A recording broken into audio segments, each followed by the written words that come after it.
बिस्मिल्लाहिर्रहमानिर्रहीम। अस्सलामुअलैकुम। उम्मीद करता हूँ कि आप सब खैरियत से होंगे।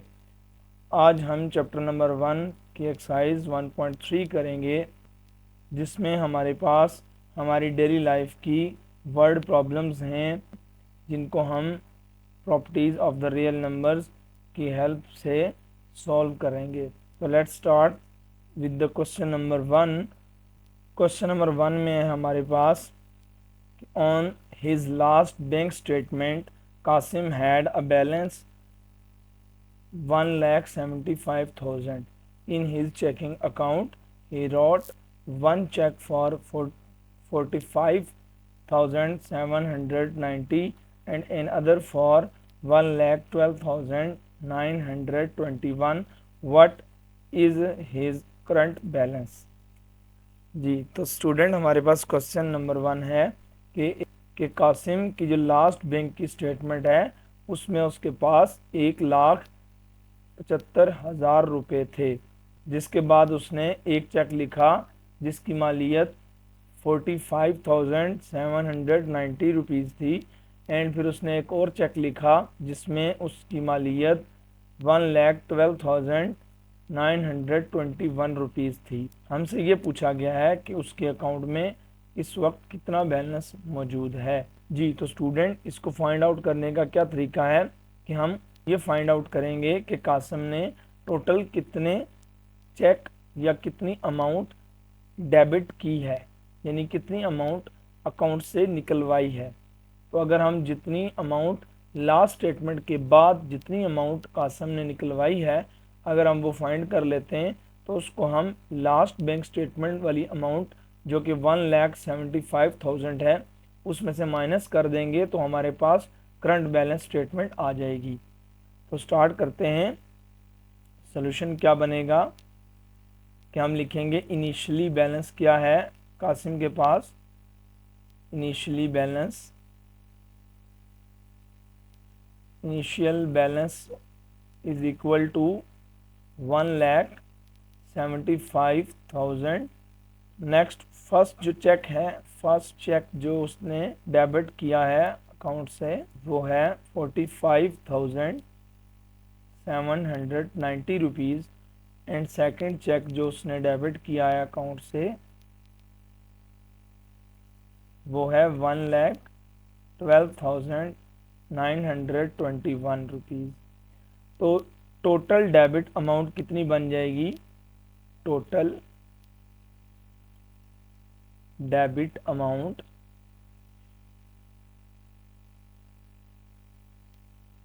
इज, हम इन दोनों को ऐड कर लेंगे तो हमारे पास बन जाएगा 1,58,711, यानी हम दो चेक की जो अमाउंट है जो उसने डेबिट करवाए थे वो हम फाइंड आउट कर लेंगे। वो हमारे पास बनेगी 1,58,711। अब इसको हम लास्ट जो बैंक स्टेटमेंट थी उसमें से माइनस कर देंगे तो हमारे पास करंट बैलेंस आ जाएगा। करंट बैलेंस इज 1,75,000, माइनस कर दें इसमें से 1,58,711, तो हमारा final answer of this word problem is 16,289 rupees. Next हमारे पास क्वेश्चन है कि last week Wajid drove 283.4 kilometre on 16.2 litre of petrol, यानी पिछले हफ्ते वाजिद ने 16.2 लीटर पेट्रोल पर 283.4 किलोमीटर ड्राइव की है। तो उसने फ्यूल की एफिशिएंसी की एक एवरेज फाइंड आउट की है जो कि है 1.75 किलोमीटर, यानी उसने अपनी गाड़ी के फ्यूल की एफिशिएंसी जो है वो चेक की है कि उसकी गाड़ी 1 लीटर पर 1.75 किलोमीटर तय करती है। तो हमने यही उसकी एवरेज, जो उसकी क्लेम्ड एवरेज है, जो उसने क्लेम की है, इस एवरेज को हमने वेरीफाई करना है कि क्या ये उसका आंसर रीज़नेबल है या नहीं। तो हम चेक करते हैं कि वाजिद का आंसर रीज़नेबल है या नहीं। तो सॉल्यूशन है कि हम फाइंड आउट कर लेते हैं पहले एक्चुअल एवरेज, कि एक्चुअल एवरेज बनती क्या है। अगर वो एक्चुअल एवरेज इस वाजिद की एवरेज से मैच कर गई तो हम कहेंगे कि आंसर ऑफ द वाजिद fuel efficiency is reasonable, otherwise not reasonable. जी, तो एक्चुअल एवरेज क्या है? एक्चुअल एवरेज क्या होगी कि जितना उसने डिस्टेंस ट्रेवल किया 283.4 डिवाइड बाय जितना उसने पेट्रोल खर्च किया 16.2, यानी ये उसने डिस्टेंस ट्रेवल किया किलोमीटर में लिख देंगे, और ये उसने पेट्रोल यूज़ किया, इसको हम लीटर में लिख देंगे। तो ये हमारे पास एक्चुअल एवरेज आ जाएगी 17.49 kilometre per litre. Actual average ये बनती है कि 17.49 किलोमीटर वो गाड़ी ट्रैवल करती है 1 लीटर के अंदर। अब जो क्लेम था वाजिद का, वाजिद लिखेंगे हम वाजिद क्लेम्ड एवरेज। वाजिद ने जो एवरेज क्लेम की थी वो क्या थी? 1.75 किलोमीटर पर लीटर। जी, तो स्टूडेंट हम देख सकते हैं कि वाजिद की क्लेम जो एवरेज है वो 1.75 है, और जो एक्चुअल एवरेज है वो 17.49 है, जो कि एक्चुअल एवरेज के बहुत लेस है। तो यहाँ पर हम लिखेंगे his answer is not reasonable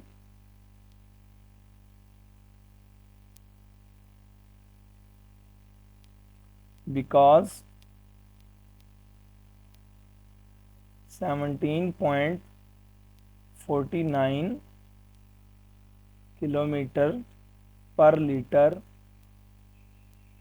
is much greater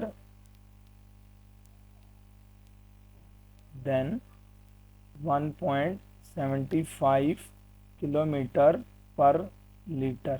तो नेक्स्ट क्वेश्चन है हमारे पास, Salma bought 3.2 yard of fabric for a total price 139.2. How much did the fabric cost per yard? यानी क्वेश्चन ये है कि सलमा ने 3.2 यार्ड फैब्रिक खरीदा है जिसकी टोटल मालियत 139.2 रुपीज़ है। How much did the fabric cost per yard, यानी एक गज फैब्रिक की मालियत, फैब्रिक की जो कॉस्ट है वो क्या होगी। जी, तो सॉल्यूशन क्या होगा? हम लिखेंगे total price of 3.2 yard fabric is equal to 39.2। Next हम लिखेंगे total price of 1 yard fabric. जी, तो स्टूडेंट यहाँ पे देखें कि हमने 3.2 यार्ड को राइट हैंड साइड पे ले जाना है और यहाँ पर 1 बच जाएगा, ठीक है।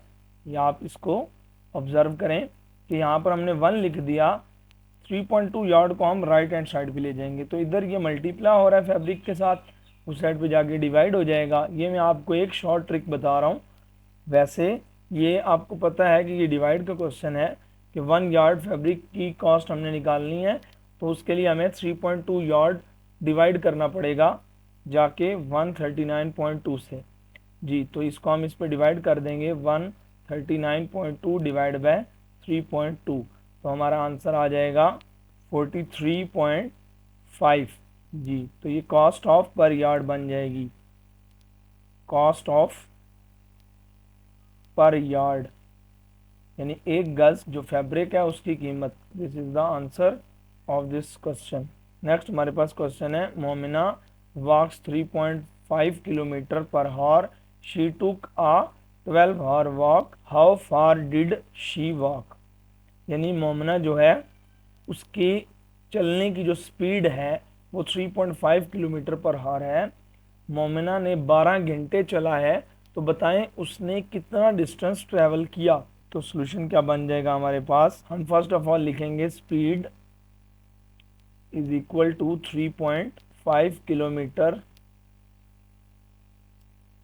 per hour, and its mean Momina walk in 1 hour is equal to 3.5 kilometre. Next हम ये देखेंगे कि मोमिना ने 12 घंटे में कितना डिस्टेंस ट्रैवल किया, तो हम 1 को भी 12 से मल्टीप्लाई कर देंगे और 3.5 को भी 12 से मल्टीप्लाई कर देंगे, तो हम लिख देंगे Momina walk in 12 hour, that is 3.5 multiply 12 kilometre, तो ये हमारे पास बन जाएगा 42 किलोमीटर। जी, तो मोमना ने 12 घंटे में कितना डिस्टेंस ट्रैवल किया, 42 kilometre, that is the answer of given question. Next question number 5 है हमारे पास। Hiking club went on a 7-day trip, each day they hike between 5.5 and 7.5 miles. It reasonable to assume that plumbing the days the club hiked less than 35 miles between 35 and ये एक MCQs type आपके पास question है। Question ये है कि एक hiking club है जो कि 7-day ट्रिप पर जा रहा है और वो हर दिन 5.5 to 7.5 माइल हाइक करेगा, यानी अब हमने ये बताना है कि वो अपने पूरे उस ट्रिप में कितना हाइकिंग करेगा। तो उसके लिए ऑप्शन दिए गए हैं कि 35 माइल से कम करेगा या बिटवीन 35 एंड 55 करेगा या 55 के इक्वल करेगा या 55 माइल से ज़्यादा हाइकिंग करेगा। जी, तो सोल्यूशन क्या बनेगा हमारे पास। हम first of all given data ये लिख लेंगे कि maximum and minimum daily hiking जो उनके एक शेड्यूल में है वो हम लिख लेंगे सबसे पहले। तो जो हमारे पास मैक्सिमम हाइकिंग है 1 डे की वो क्या है, और जो मिनिमम हाइकिंग है 1 डे की वो क्या है। Minimum daily hike that is 5.5 miles and maximum जो हाइक है डेली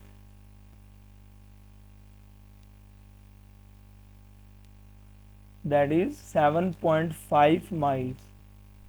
तो अब यहाँ पे हम टोटल जो हाइकिंग है 7 डेज की मिनिमम और जो मैक्सिमम है वो निकाल लेंगे, यानी मिनिमम जो टोटल हाइकिंग वो करेंगे इज इक्वल टू 5.5 को आप मल्टीप्लाई करवा दें 7 से, because 7 day in a week, तो 7 डे का ट्रिप है, तो हम 5.5 को 7 से मल्टीप्लाई करवाएंगे तो हमारे पास आ जाएगा कि उन्होंने मिनिमम 7 डेज में कितनी हाइकिंग की, 38.5 माइल।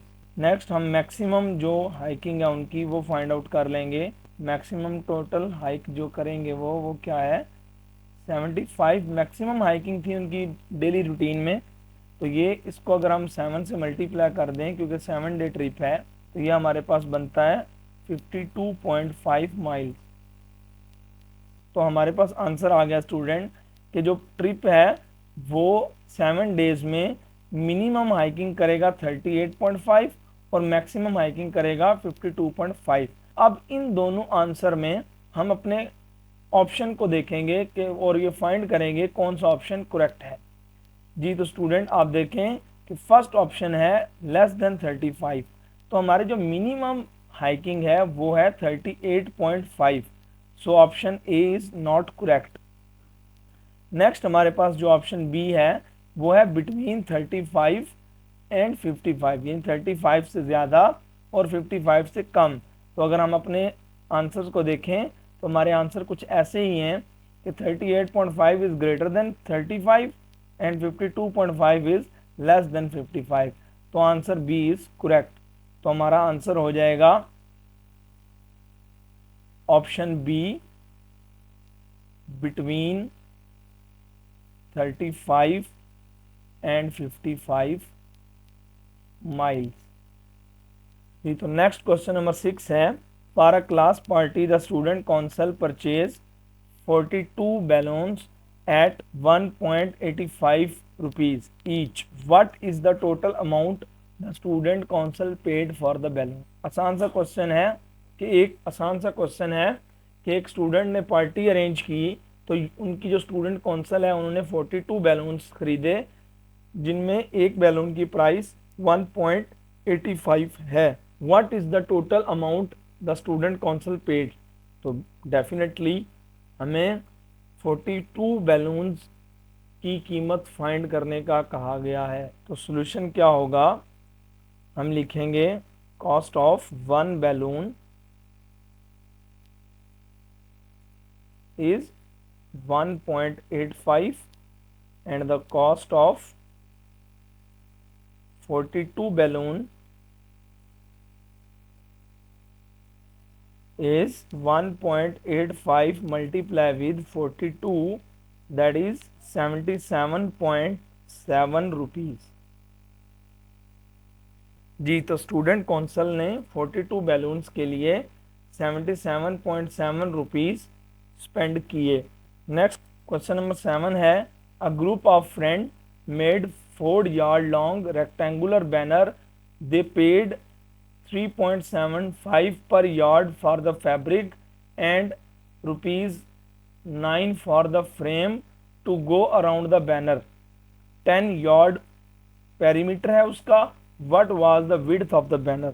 क्वेश्चन को समझें कि जो एक ग्रुप है स्टूडेंट का, उन्होंने 4 yard लॉन्ग रेक्टेंगुलर बैनर बनाया है, ठीक है, 4 yard का. दे पेड, उन्होंने उसकी जो पेमेंट की है वो है 3.75 पर यार्ड, ठीक है, and 9 for the frame to around the banner, और 9 रुपीज़ उन्होंने स्पेंड किए हैं उस बैनर के अराउंड जो फ्रेम लगेगा उसके लिए. अब 10 यार्ड पेरीमीटर है उस बैनर का, तो वो पूछ रहे हैं कि उस बैनर की विड्थ क्या होगी. तो स्टूडेंट यहाँ पर एक अपने जहन में बात रख लें कि कुछ इन्फॉर्मेशन हमें वो एक्स्ट्रा भी दे देते हैं कंफ्यूज करने के लिए, कि स्टूडेंट ये सोचने बैठ जाए कि ये इन्फॉर्मेशन कहाँ पर लगेगी आंसर में. तो यहाँ एक सिंपल कैलकुलेशन से हम width of the banner find कर लेंगे कि हमने सोल्यूशन लिखना है length of the banner that is 4 yard and perimeter of the banner that is 10 yard. जी, तो student perimeter of the rectangular banner क्या बनेगा? क्योंकि बैनर रेक्टेंगुलर है तो पेरीमीटर ऑफ रेक्टेंगुलर क्या होता है? जी, तो student perimeter of a rectangular shape क्या होता है? Perimeter is equal to 2 multiply length plus width. तो हमारे पास पेरीमीटर है 10 yard और लेंथ है हमारे पास 4 yard, तो विड्थ हमने यहाँ से फाइंड आउट कर लेनी है. अब 10 yard है हमारे पास पेरीमीटर, तो हम यहाँ पे लिख देंगे 10 yard is equal to 2 for the 8 yard plus 2 width. तो 2 width is equal to 10 yard minus 8 yard that is 2 yard. अब विड्थ क्या आ जाएगी? 2 जाके डिवाइड हो जाएगा इधर, तो 1 yard विड्थ आ जाएगी. That is the answer of given question. Next question number 8 है, a shoe factory has an assets for 20 lakh of which 3 divided by 5 is the capital and rest is the debit. Find the amount of capital and the debit. ये आसान सा question है एक fraction का. अगर हम इसको देखें तो वो कह रहा है कि एक फैक्ट्री है, जूतों वाली फैक्ट्री है, जिसमें एसिड्स जो लगाए गए हैं वो हैं 20 लाख रुपए, और इसका 3/5 जो है, यानी इसकी रेशो जो 3/5 है वो कैपिटल है और बाकी अमाउंट डेबिट है. तो ये अमाउंट फाइंड करें कैपिटल और डेबिट. तो हम इसको किस तरह फाइंड करेंगे? हम लिखेंगे टोटल एसेट्स क्या है हमारे पास? Total assets that is 20 lakh. तो हमारे पास कैपिटल क्या है according to question?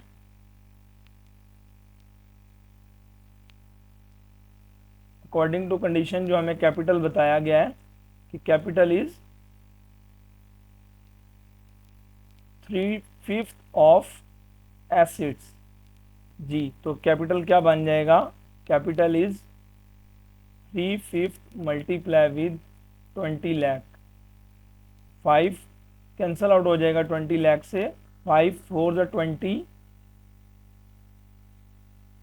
that is 4 lakh, and 4 lakh multiply 3 is 12 lakh. So the amount of the capital is 12 lakh. तो रिमेनिंग अमाउंट जो होगी टोटल एसेट्स में से वो आएगी debit amount. So debit amount is debit is equal to the total asset minus capital 20 lakh minus 12 lakh, that is 8 lakh. This is the answer of this question. Next question number 9 है. इसकी हम reading कर लेते हैं कि last 100 year से 2 country हैं जिनमें टेम्परेचर रिकॉर्ड किया गया है -89.2 सेंटीग्रेड. हमने करना क्या है इस क्वेश्चन में, convert this temperature into Fahrenheit and kelvin. बाकी इन्फॉर्मेशन को साइड पे रखें आप. सिंपल ये टेम्परेचर उठाएं और ये सेंटीग्रेड में है, इसको फ़ारेनहाइट में पुट करें और इधर केल्विन में सेंटीग्रेड की जगह पुट करें और इस टेम्परेचर को कन्वर्ट कर लें फ़ारेनहाइट और केल्विन में. That's it. यही हमने इस क्वेश्चन में करना है. तो let's start.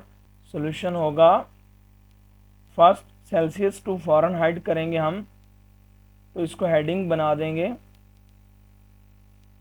Celsius to Fahrenheit.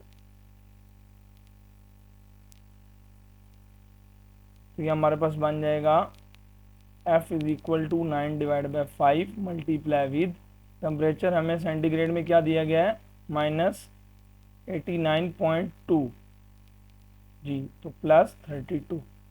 अब हम इसे कैलकुलेटर पे सिंपली फाइंड आउट कर लेंगे कि हम 9 डिवाइड बाई 4 का जो आंसर आएगा दैट इज़ 1.8. उसको हम मल्टीप्लाई कर देंगे -89.2 के साथ और जो आंसर आएगा उसको 32 में प्लस कर देंगे. तो फाइनल आंसर इज़ -128.56 फ़ारेनहाइट जी. तो ये हमारा कन्वर्ट हो गया सेल्सियस टू फ़ारेनहाइट. नेक्स्ट हमने ये देखना है कि सेल्सियस टू केल्विन.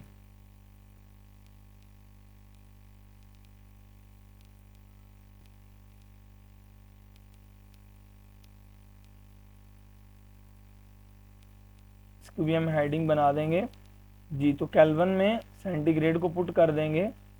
सेंटीग्रेड है हमारे पास -89.2 प्लस 273 दैट इज 183.8 केल्विन. तो ये दो हमारे आंसर होंगे. एक में हमने सेंटीग्रेड से केल्विन कन्वर्ट किया है, एक में हमने सेंटीग्रेड से फ़ारेन में.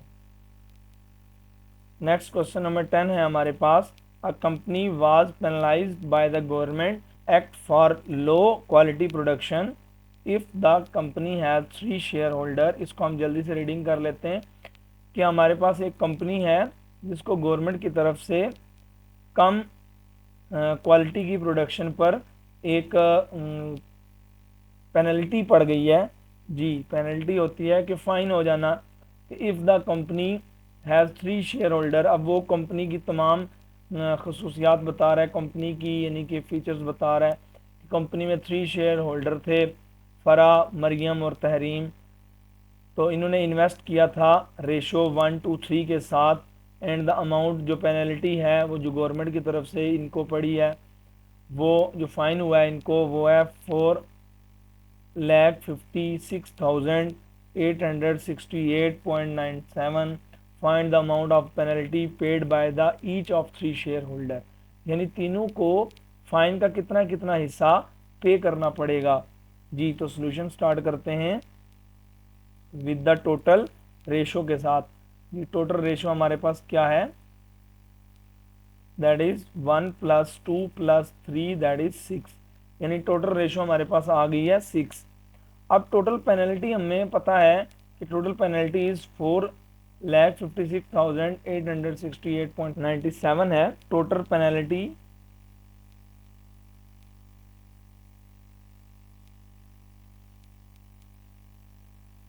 दैट इज 4,56,868.97 जी. तो पेनल्टी पार्ट कितनी पड़ेगी, यानी एक रेशो पर कितनी पेनल्टी पड़ेगी वो हम यहाँ से फाइंड आउट कर लेते हैं। पेनल्टी पर पार्ट और शेयर भी हम लिख सकते हैं, पर शेयर जी। तो वो कितनी पड़ेगी, 4,50,868.97 को डिवाइड कर देंगे टोटल शेयर पे, जो कि बन जाएगी 76,144.83 जी। तो स्टूडेंट अब हम जिस के जितने जितने शेयर्स थे उसको पर पेनल्टी के साथ मल्टीप्लाई करते जाएं और उसका जो पेनल्टी में हिस्सा होगा वो फाइंड करते जाएं। यानी फर्स्ट हमारे पास है फरा पेनल्टी अब फरा की पेनल्टी फाइंड करने के लिए फरा के शेयर देख लें, वो 1 पार्ट है उसका, एक हिस्सा है उसका, वो आपके पास यही आ जाएगा 76,144.83। नेक्स्ट हमारे पास है मरियम।